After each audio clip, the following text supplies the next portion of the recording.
Another Junkbox video by Protofin. Junkbox! That's what I said.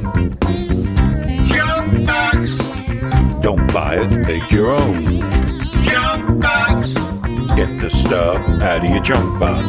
Junkbox! Put it together by watching my video. Junkbox! Junkbox! Yeah. Junkbox! Junkbox! Yeah, Junkbox! video by Protofin. And here's our newest project, the Junkbox cable holder.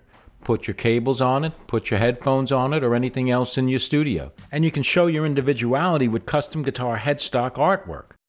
So here's what you're going to need. First, a picture of a headstock printed out either in a laser printer or an inkjet printer. Such pictures are available from various sources, one of which I'll tell you about a little later. Then you're going to need a piece of plywood, 1/2 inch thick, that's at least 6 inches high. You're also going to need a plastic anchor and associated screw. You're going to need some clear overcoat like clear lacquer, clear varnish, clear polyurethane. You're going to need some spray adhesive. You're also going to need some black latex paint. And then you're going to need a dowel that's 3/8 inch in diameter. Now we're going to coat the picture with the clear overcoat to protect the ink from being damaged or running while we're constructing the cable holder. And then we're going to let it dry for a little while. While I was waiting, I cut out the plywood to be a little larger than the picture I'm going to mount on it.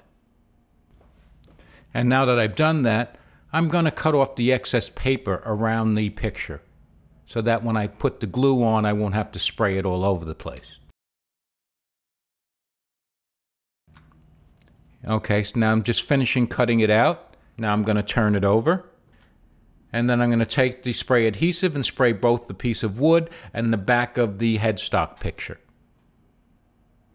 Now for some spray adhesives you have to wait a minute for it to set before you put it on. So I've done that and now I'm putting it on. And I want to set it so that it's where I want it to be because this is pretty permanent.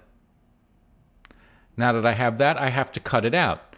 Now I have a bunch of choices. I have a scroll saw, I have a band saw, and I have even a hand scroll saw.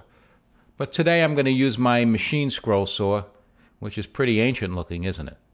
Okay, I've finished cutting out the pattern. And there it is. Looks pretty good. Now I'm going to sand it down a little bit to make sure that if there are any sharp edges, I get rid of those.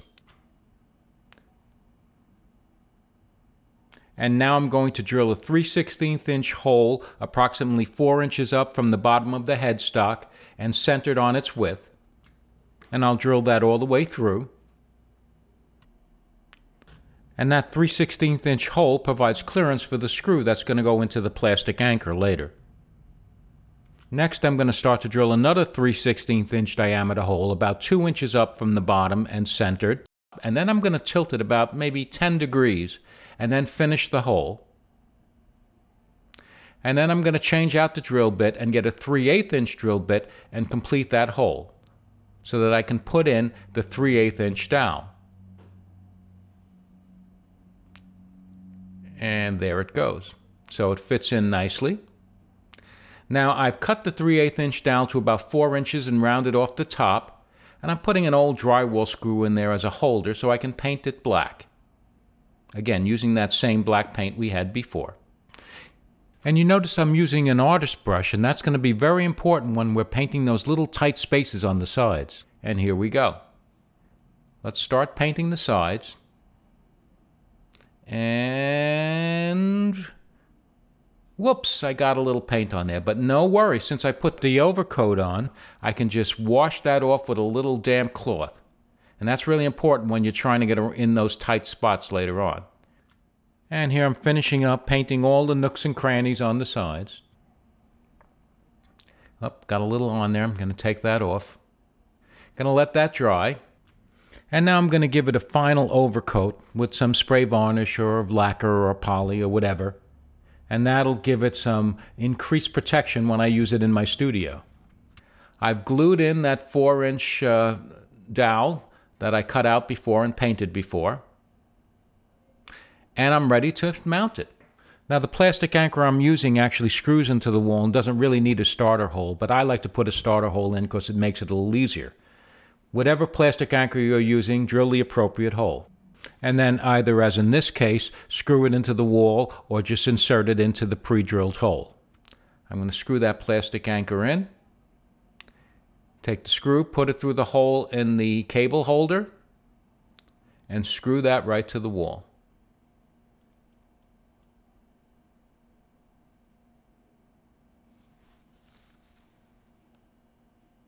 Now that it's screwed tightly to the wall, I can put my headphones on there, I can put a cable on there, I can put anything I want on there.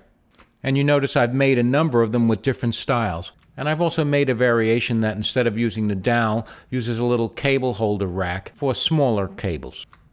Now, the details of all of this and also the photos of all the different headstocks have been included as templates in the PDF file, which you can get simply by emailing me and asking for it. Simply send me an email at this address and ask for the Junkbox cable holder PDF templates. So I hope you make a bunch of these, put them up in your studio, and have a lot of fun. So until the next Junkbox project, keep on building and keep on playing.